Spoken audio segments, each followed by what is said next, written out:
we study for human heart or any kind of mammalian heart, we say that they has 4 chambers. So let's go to the external view of the human heart first. So when we see the human heart from external view or from outside, we don't get to see all the 4 chambers. We get to see about a triangular shaped organ, and we see 2 notches, one notch here and the other notch here.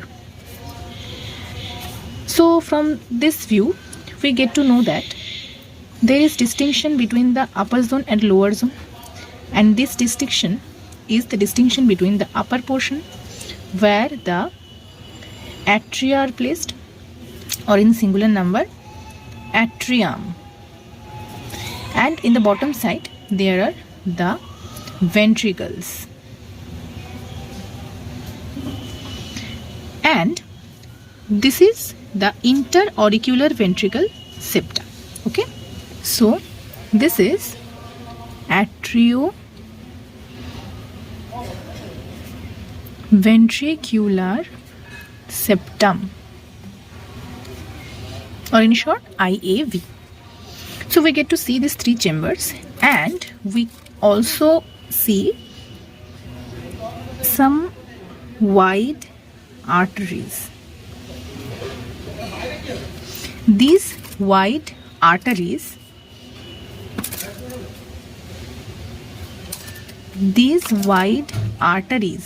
are none but the coronary arteries.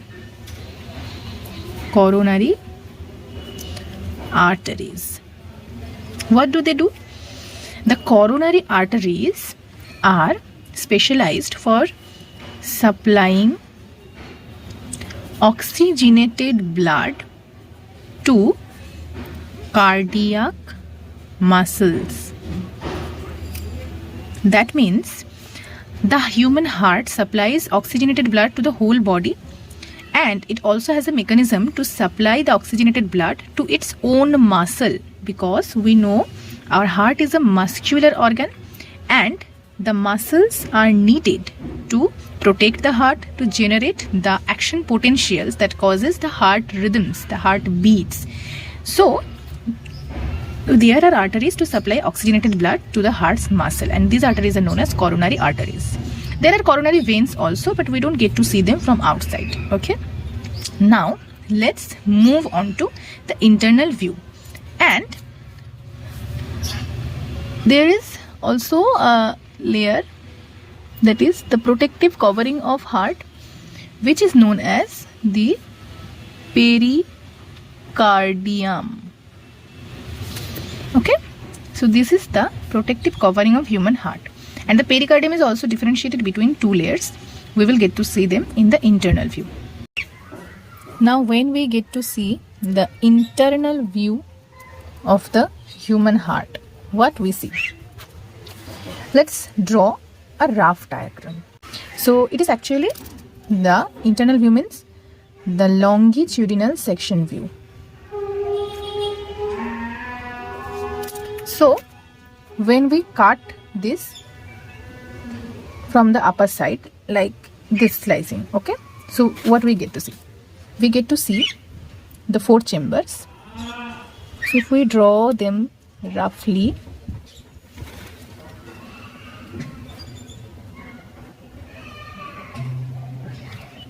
this is almost the shape of heart. Okay, and there is the pericardium outside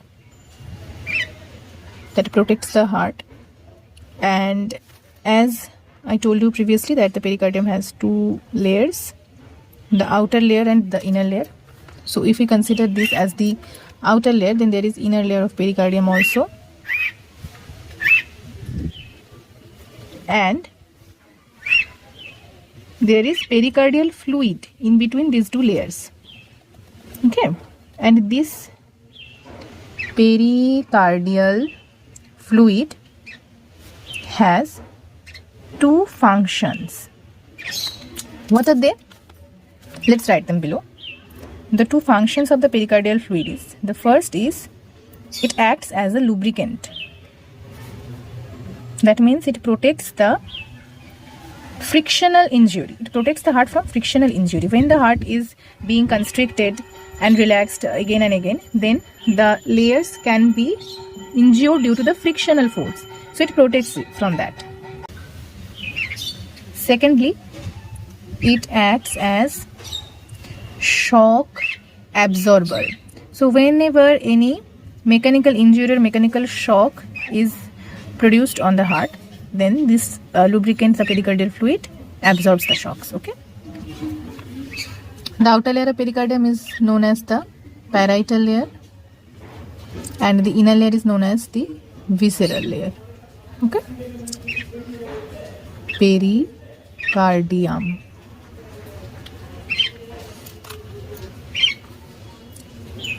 Now, if we draw the diagram, it somehow looks like this.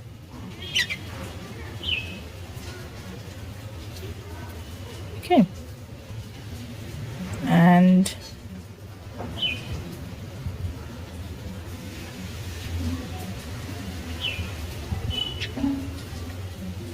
we can join these layers. So this is the left side, this is the right side. So if we see a person in front and if we are diagnosing his heart, so our right side will always be his left side. So this is the left and this is the right side of heart. Okay, because we are examining the heart from the front. Now let's go to the chamber. So this is the four chambers. These are the four chambers of heart. The upper chambers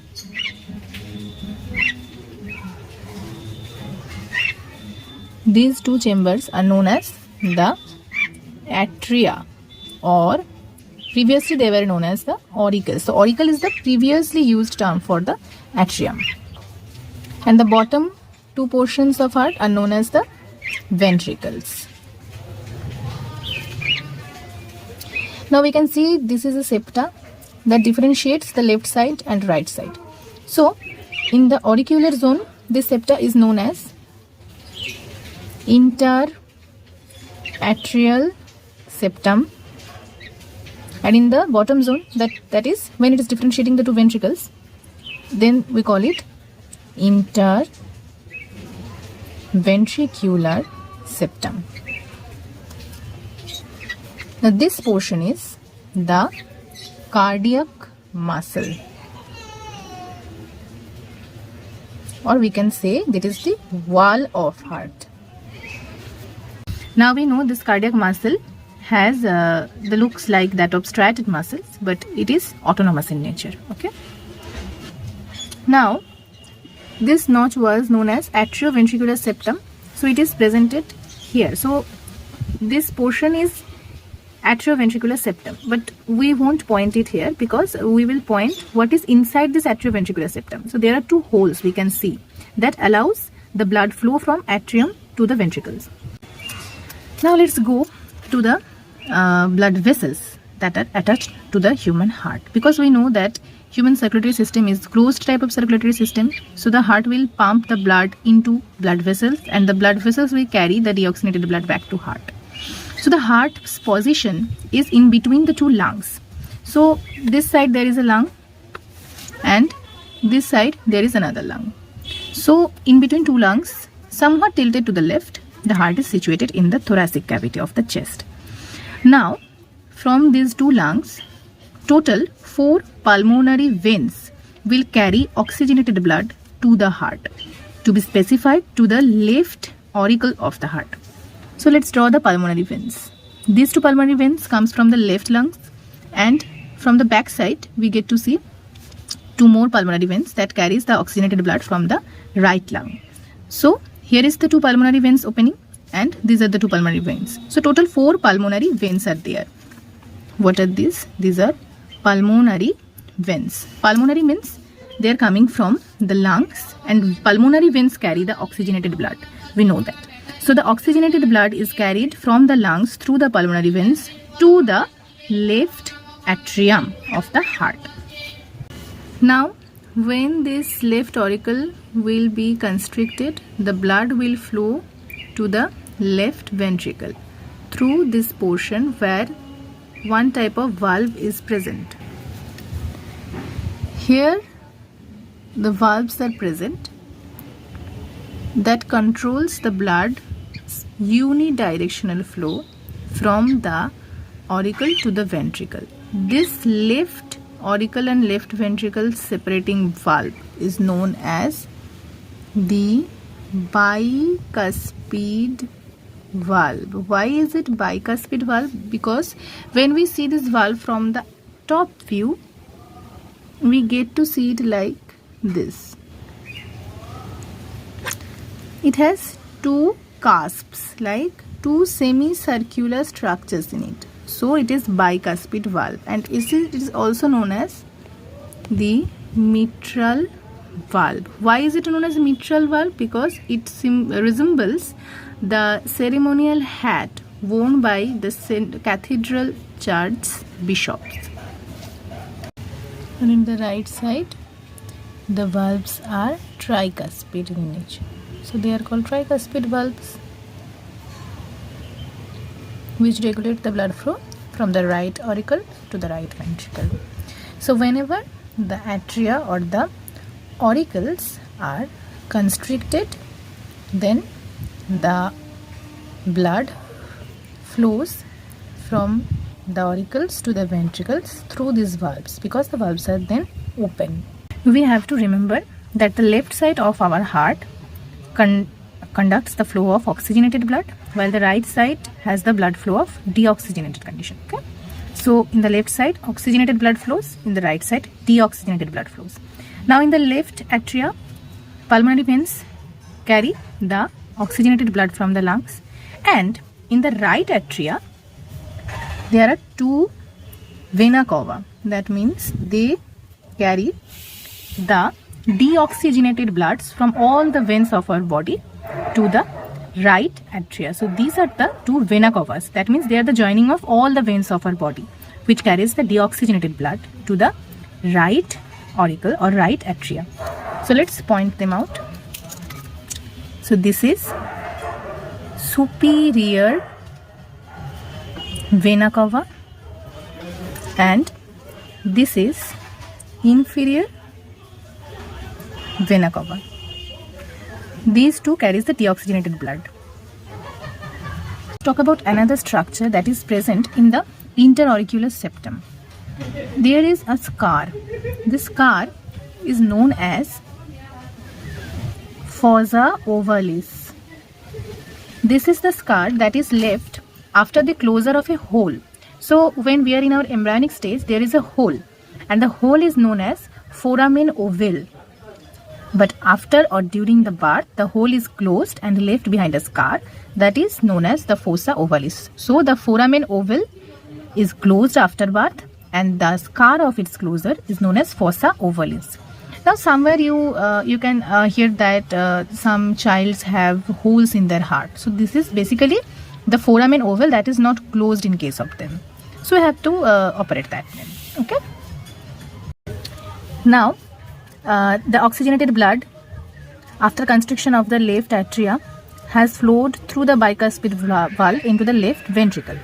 Now the left ventricle will flow it to the body parts, to the whole body through the main aorta. That means aorta gives rise to all the arteries in our body. So aorta is the mother of our arteries in our body.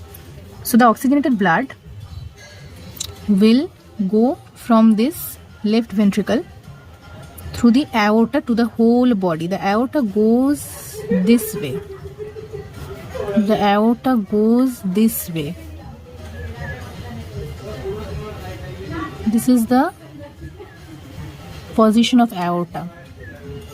So the oxygenated blood is carried into the aorta to the whole body of us. Okay, so this is the aorta, or the main junction of the arteries. And what about the deoxygenated blood that has come to the right ventricle from the right auricle? The deoxygenated blood has to be purified, so it will go to the lungs. So the deoxygenated blood will go to the lungs.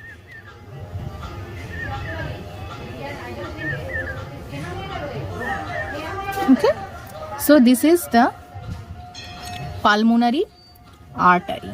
This is the pulmonary artery that carries the deoxygenated blood from the right ventricle to both of the lungs. This goes to the right lung, and this goes to the left lung, so that it will get purified in the lungs and then again will come through the pulmonary veins to the left side of the heart. So the deoxygenated blood will go from the right ventricle through the pulmonary artery to the lungs to get purified or to get oxygenated, and then the oxygenated blood will carry through the pulmonary veins to the left auricle or left atria of our heart. Then it will go to the left ventricle, then it will move into the aorta to spread throughout the body. Then all the deoxygenated bloods from the muscles will come to the right auricle through the superior and inferior vena cava, and then it will go to the right ventricle, and it will again go to the pulmonary artery to the lungs. So this is the flow of blood in the heart. I hope you have understood that. This you will get accustomed with this process. Okay, so you have to repeat and revise this process. Now we have told the presence of coronary arteries over all of this. So there are coronary arteries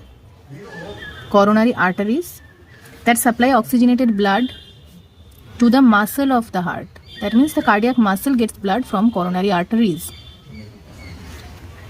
So there will also need of coronary veins that will collect the deoxygenated blood from the cardiac muscle. So coronary vein opens here.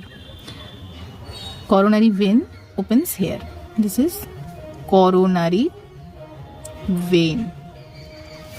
Coronary vein will carry the deoxygenated blood from the cardiac muscles into the right auricle or right atrium. So all the deoxygenated blood from the cardiac muscle and the body are coming into this right auricle, right? Okay.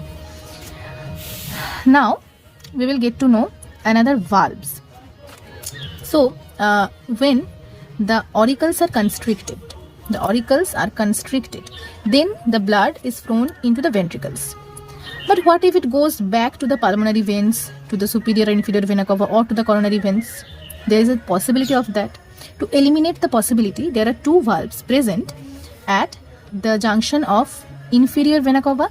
Here is a valve, and the junction of coronary vein also has a valve. But the junction of superior vena cava and pulmonary veins do not have a valve. Why is it so? Because imagine this is the corner of our finger, and if it is the corner of the heart and pulmonary veins are joined here, so when the artery is when the atrium is being squeezed, when the atrium is being constricted, this corner portion is being constricted the most, and the junction of pulmonary veins is at this corner of the heart. So the pulmonary veins are automatically closed due to this tight constriction. So there is no need of valve at the junction of pulmonary veins. Same is for the superior vena cava. So the superior vena cava and pulmonary veins are joined at a particular corner of the heart, which gets constricted while the constriction of the atriums. So that it doesn't need valves, and this is also against gravity. So the blood will not generally flow against the gravity. But in case of the inferior vena cava, the gravity plays a great role, and in case of coronary vein, the gravity also plays a great role. So there is need of valve at the junction of inferior vena cava and coronary veins. What are the valves present here?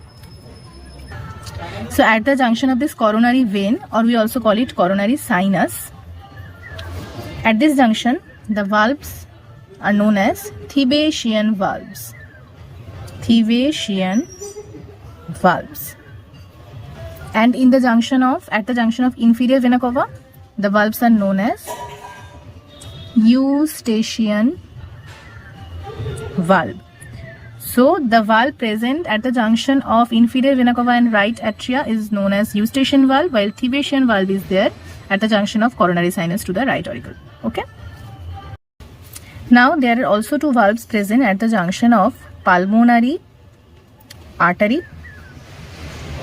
The valves are present somewhat inside pulmonary artery, so that the blood won't flow back from the pulmonary artery to the right ventricle. The blood is flowing against the gravity. So there is a chance that the blood will come back into the ventricle. So to get rid of that problem, we have valves in the pulmonary artery, and for the same reason we also have valves in the aorta also. These two valves are somewhat same in nature. We call them semilunar valves. Semilunar valves due to their shape. So this is almost the internal structure of the heart. Now there is a more thing to tell you. When the blood is flowing from the auricles to the ventricles, these flaps, the bicuspid and tricuspid valves, are opening. And when ventricles are squeezing, these valves are closed. But as they are very thin membranous structure, there is a chance that they will fold reversely into the atrium.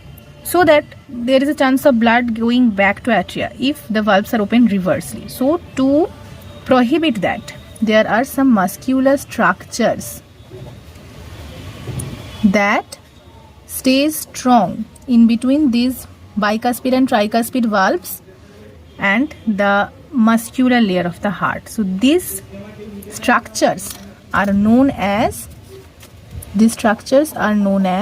the chordae tendineae.